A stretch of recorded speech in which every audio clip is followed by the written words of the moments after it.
Hi, I'm Jayna Riley, and this is Ageless. I'm 40, and my life is just getting started. I'm here to share real talk and real experiences about how to live life ageless. Nothing's off the table. You know the vibes. Let's go.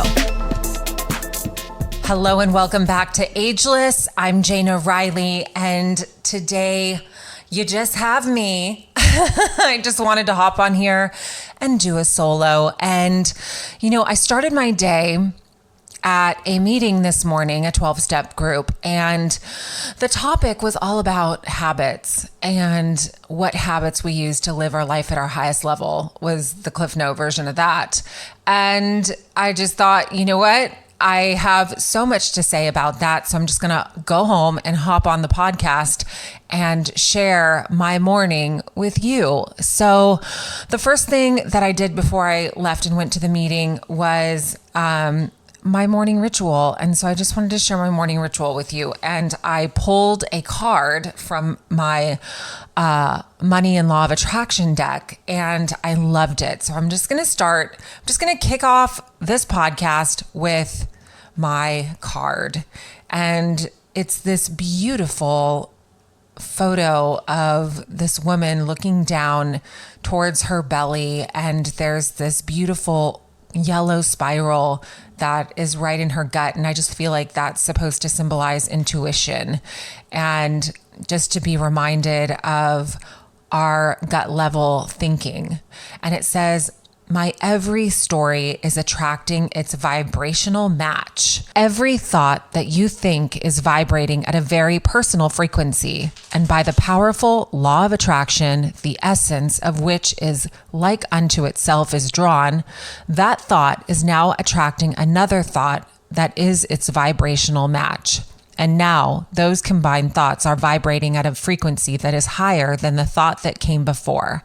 And they will now, by the law of attraction, attract another and another and another until eventually the thoughts will be powerful enough to attract a real life situation or manifestation. There's so much packed into that, so I'm just going to break it down. So every story is attracting its vibrational match. So what that means to me is that everything that's happening, there's some energy behind it. So every thought that I think is vibrating at a very personal frequency. So it's just that personal energy that we have, the personal intuition, the gut level thinking, our thoughts, they're personal to us. And law of attraction is, what are we attracting? What thoughts are we attracting? What energy are we attracting? And so those thoughts are going to bring its vibrational match. And now these combined thoughts are vibrating at a frequency that's higher than the thought that came before. So as we continue to think those thoughts, they will attract another and another and another, and it will attract that real life manifestation, that real life situation. Our thoughts are so powerful. Words are so powerful. So I've shared this before, but I use vision boards. And I have one right now that I'm still working from that I created back in 2016. So in 2016, I made this vision board, and it was like a life vision board. This was like a 10-year plan, right? And on one panel is my work side. In the middle is what I envision my home to look like.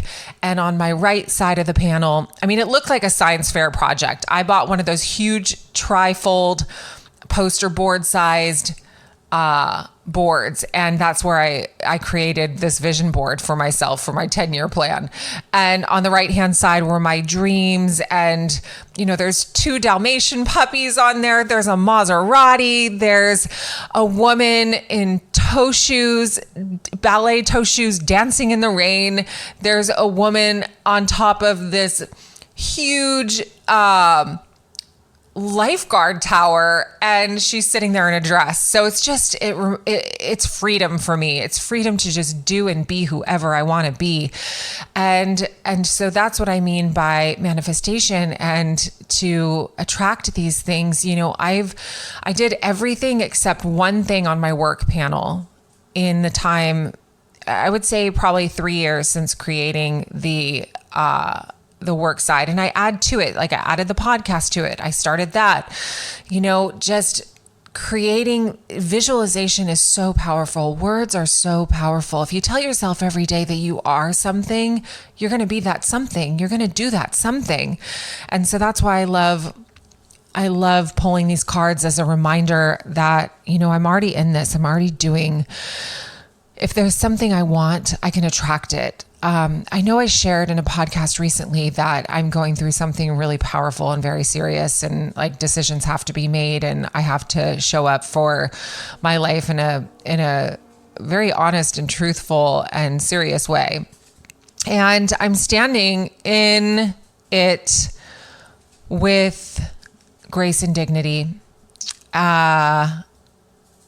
I don't want to share too much because it's personal, but decisions have to be made, and a lot of change is happening in my life, and I am so here for it, and I'm allowing the miracles to just come, and they are, and it's not in the timing that I expected at all. In fact, I tried not to tie any expectation to it, but without giving away the farm, I'm being provided for, and I'm being cared for. And, on the last podcast with Kelly Walden Sullivan, I had a dream that was a nightmare. But what's crazy about that dream is that I visualized in that dream, my next place. So I'm going to be moving at the end of the month. Paul and I are going to be moving into this place, and it's not a blue cottage, but it's a blue house. And it's so wild just how dreams can just manifest into your life too. So anyways, I also wanted to share my affirmation this morning that I pulled from my Florence Scovel's Shin book. And it is, adverse appearances work for my good, for God utilizes every person and every situation to bring me my heart's desire. Hindrances are friendly and obstacles springboards. I now jump into my good. So that's my transition, is hindrances are friendly. I know God is working for my greatest good. And even though it may not feel like my greatest good at the time, I know that if I have turned my will and my life over to the care of God on a daily basis, then I know that I'm going to be provided for. I'm going to be cared for. I'm going to be okay. And so that is what I do in my morning rituals, is I say a prayer and I just say, God, please use me. God, please use me. God, I turn my will and my life over to the care of you. Thy will, not mine, be done. It's something along those lines. And it just gives me this sense of peace and this sense of comfort, knowing that I don't have to run the universe, What I also wanted to share is I just started this new book called The Gift of Change by Marianne Williamson. And I know I'm obsessed with her. I'm just obsessed. I love everything she writes and everything she puts out. There are so many pearls, and I glom onto it. So I bought this new book because I just was ready for something new to add to my morning ritual. And I just wanted to read part of it that I read this morning because it was just so beautiful. And it's, like I said, The Gift of Change. The drama of life are like weather patterns, inevitable changes within the course of nature. It makes sense to resist those dramas as it would make to resist the weather. When life is stormy, we can retreat into the house of God. The house of God is a figure of speech that turns out to be much more than that. On the spiritual level, there is a house, and it is our shelter. May my perception of what is real and what's not real be based only on God's eternal realities every moment. Love is the only absolute reality which never changes and never dies. Dwelling in that which does not change while things around us are changing all the time is the key to inner peace. We need shelter for the heart, and the house of God is that shelter where we can go every day to find peace. The mind and body need empty space if the voice for God is to ever break through. And yet, even though we're frantic, I think we're addicted to the adrenaline of our modern lives. Wow, that just blew me away. All of that. I needed to hear every last word. And my favorite part is love is the only absolute reality which never changes and never dies. And I feel like that's what Ageless is all about. It's all about finding that inner peace, that love, that happiness, that safety, that, like Marianne Williamson says, a shelter for the heart. That is the house of God, is where we can go every day to find peace. And like she says, on the spiritual level, there is a house and it is our shelter. So if we're thinking on the spiritual realm, then love is all we know. Love is all we know. And it's eternal. Love is eternal. And that is where we get to live. So if we want to live in the mortal realm and feel finite, we have that choice, but we also have a choice to live in the realm of the spirit. And that is where I have chosen to stay today. That is why my habits, as I was saying in that meeting that I went to this morning, we were talking about habits, and that's why I start my day filling myself up with goodness so that I can be on that spiritual level for as many hours as I can be. And sometimes I deviate, I deviate back to the mortal finite world, and I am human, and that is natural.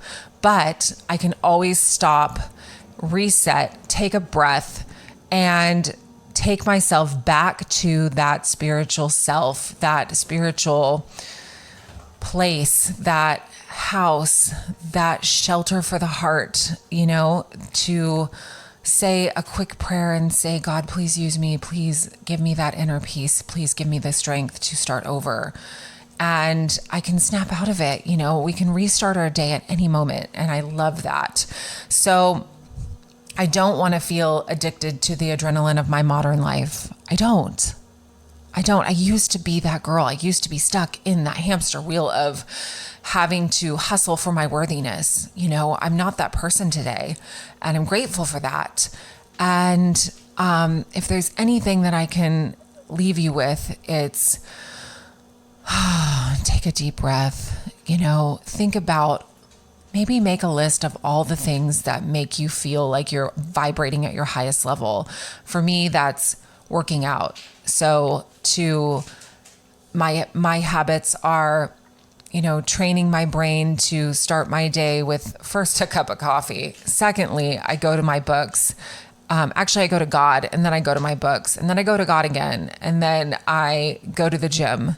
So those are 5 things that I do first thing in the morning, and I start my mornings pretty early so that I can do them all before I go to work. And at work, if I get frustrated or if I, lose my way, I know I can restart my day at any moment, and I can go back to that spiritual safety and understand that I fueled myself up. I had spiritual fuel in the morning, so I don't miss a morning of my spiritual self, my spiritual practice, because it really does align me to have the perfect day. There's no reason why I can't have the perfect day. If I'm seeking inner peace, then I'm going to have happiness and joy and love. And it can be derailed, like I said, but I can always go back to that feeling of peacefulness, of usefulness. I want to be useful. I don't want to feel like I did in the past when I was stuck in my addictions and when I was stuck in this self-centeredness. That was not useful. That was useful to nobody but me. And to be honest with you, it wasn't even useful for me.